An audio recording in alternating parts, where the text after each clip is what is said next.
Fala aí, gente, eu sou o Lucas Docas e nesse vídeo de hoje falarei para vocês aqui sobre o motivo pelo qual a Idade Média acabou. Estou complementando aquele vídeo que eu falei do Brexit e da questão da autonomia ligada ao feudalismo e sim, eu retomarei aqui e explicarei o porquê o surgimento do Estado Nacional moderno foi realmente o fim da Idade Média e não todas as outras causas que normalmente as pessoas aprendem na escola ou coisa assim. Primeiro porque uma data por si só não significa nada, precisa realmente ter acontecido alguma coisa nela para justificar. Segundo porque o que aconteceu na data que sugerem que acabou a Idade Média não afetou o continente inteiro, afetou apenas um reino, um território. Essa é a primeira coisa. E segundo, que as pessoas acusam que o que acabou com a Idade Média foi o mercantilismo, o capitalismo e coisas do tipo. Também não é verdade isso, porque o Renascimento começou ainda durante a Idade Média e perdurou por longos anos ao longo dela, pelo menos meio século dentro da Idade Média o Renascimento perdurou, antes da data oficial de término dela.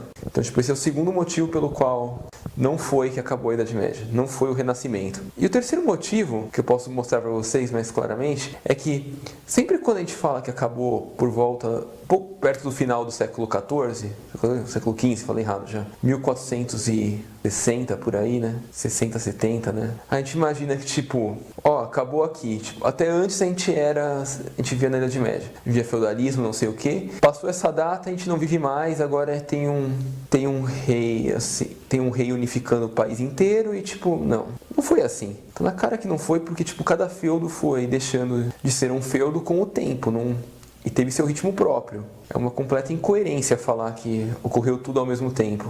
Mas é uma incoerência que é necessário para calcular, para poder estabelecer um parâmetro científico, transformar a história numa ciência. Por isso que eles passaram a definir por datas exatas e coisas assim. Mas o que podemos dizer é que não foi imediato. Por exemplo, a Escócia efetivamente saiu da Idade Média no século XVI ou XVII. Talvez por volta do século XVII, que acabaram as cavalarias e feudalismo na Escócia. Na Rússia parece que levou um pouco mais. Em Portugal, por exemplo, acabou antes ainda da data estabelecida, porque formou um Estado Nacional moderno antes. Então a data pode variar muito de local para local, assim. Então essa é a primeira coisa que vocês aprenderam errado, provavelmente, que não tem uma data exata que assim, caiu o Império Bizantino e acabou por isso. Não, isso é só uma forma de eles definirem parâmetros, não é necessariamente assim. Ainda mais porque para o sistema de ensino nosso, tudo tem que ser padronizado, então, extremamente padronizado de forma simples. Então essa foi a alternativa que sobrou, né? Agora que eu provei, não é uma coisa tão exata assim, eu vou provar o porquê que foi o Estado Nacional moderno e não nenhuma dessas causas que realmente levou ao final da Idade Média. Porque imagina só, qual foi o grande intuito por que surgiu o Estado Nacional moderno? Por sinal, aí vem uma coisa que até seria interessante falar, né? Eu vi um debate muito interessante entre dois caras, um que é um conservador estatista, que é o Conde, e outro que é o Rafael Lima, lá, libertário. Independente de qual lado eu esteja achando que está correto nesse debate, o Conde falou uma coisa interessante. O Estado Nacional Moderno, como conhecemos hoje, não é uma coisa atemporal, ele realmente surgiu. Ele não é uma coisa que sempre existiu, assim, ele surgiu no final da Idade Média. E ele é o grande responsável por acabar com ela e com o feudalismo e com a descentralização existente na sociedade feudal. Sim, isso é verdade. Se não fosse o Estado Nacional Moderno, também conhecido como governo nacional, assim, hoje, provavelmente a gente manteria todas as estruturas descentralizadas do padrão do feudalismo, porque foi isso que fez ruir essas estruturas feudais. E como é que isso ocorreu assim? Primeiro, vocês se lembram que, o que é uma monarquia feudal? Provavelmente. Se não lembra, eu ainda vou fazer um vídeo só para explicar isso de forma detalhada aqui. Mas uma monarquia feudal, na verdade, é quando o rei, ele é o suzerano maior de uma aliança de feudos, apenas isso. Ele controla uma aliança de feudos. Porém, cada feudo é como se fosse um país independente. Então, ele não controla o feudo do seu subordinado, assim. Ele controla a aliança militar apenas. Ele não tem poder nenhum para dizer, por exemplo, ditar as regras dentro do feudo do outro. Quanto mais poder ficar cobrando imposto, assim, dentro do feudo do outro. Ficar impondo coisas assim. O Estado Nacional Moderno é a quebra completa com isso, porque foi feito justamente para isso, para o rei poder centralizar poder. A principal utilidade do Estado Nacional Moderno é essa, permitir o rei centralizar poder. O rei ou o governante, assim. Porque os governantes podem ser descontentes com... Independente se eu acho isso certo ou errado, tá? Governantes gostam de ter mais poder sempre. E essa foi a forma que eles acharam de centralizar. Criar o Estado Nacional Moderno, a monarquia absolutista. E assim poder arrecadar mais e ter mais poder.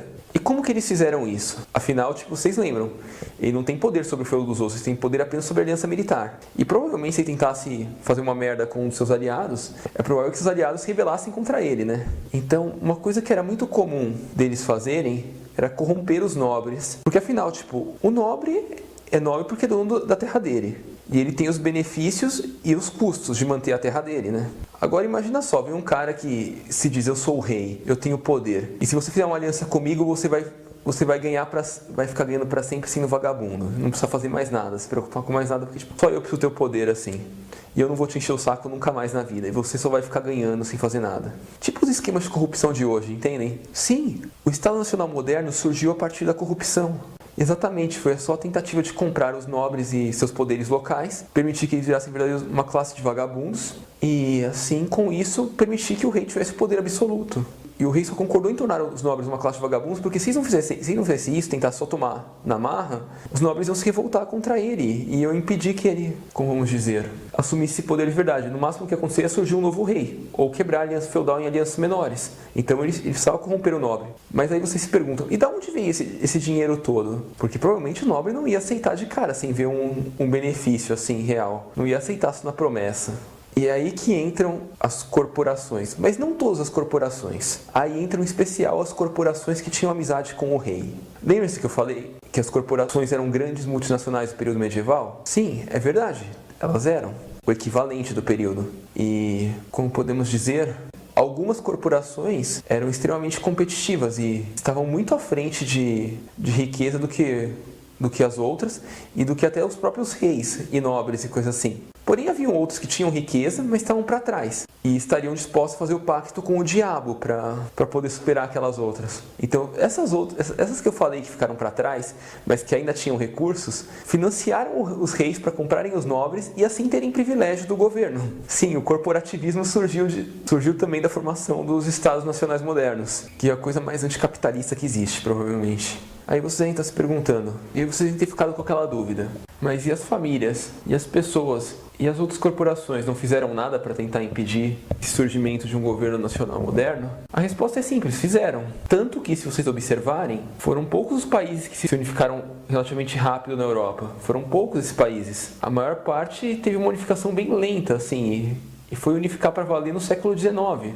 Então, tipo, não, eles fizeram alguma coisa. Por outro lado, a estrutura centralizada de poder do Estado Nacional moderno também, seus monarcas, ministros e coisas assim, fizeram de tudo para tentar destruir as estruturas do feudalismo. Foi um combate lento e não foi algo tão simples. Tanto tem países até hoje que ainda seguem lógicas feudais na Europa. Se não me engano, a Suíça é um deles. Em alguns aspectos, lógico, não em tudo. Em outros ela evoluiu para um Estado Nacional moderno e não teve jeito. Mas há alguns aspectos que ainda seguem lógica feudal. Além disso, o que podemos dizer é que, sim, também tiveram nobres que se revoltaram e tinham honra e perceberam o esquema e se revoltaram contra ele. Então, foi um processo muito lento. Portugal, em especial, se unificou mais rápido porque, tipo, já veio de uma conquista de metade do território que era dos mouros e passou a ser diretamente do rei de cara, assim.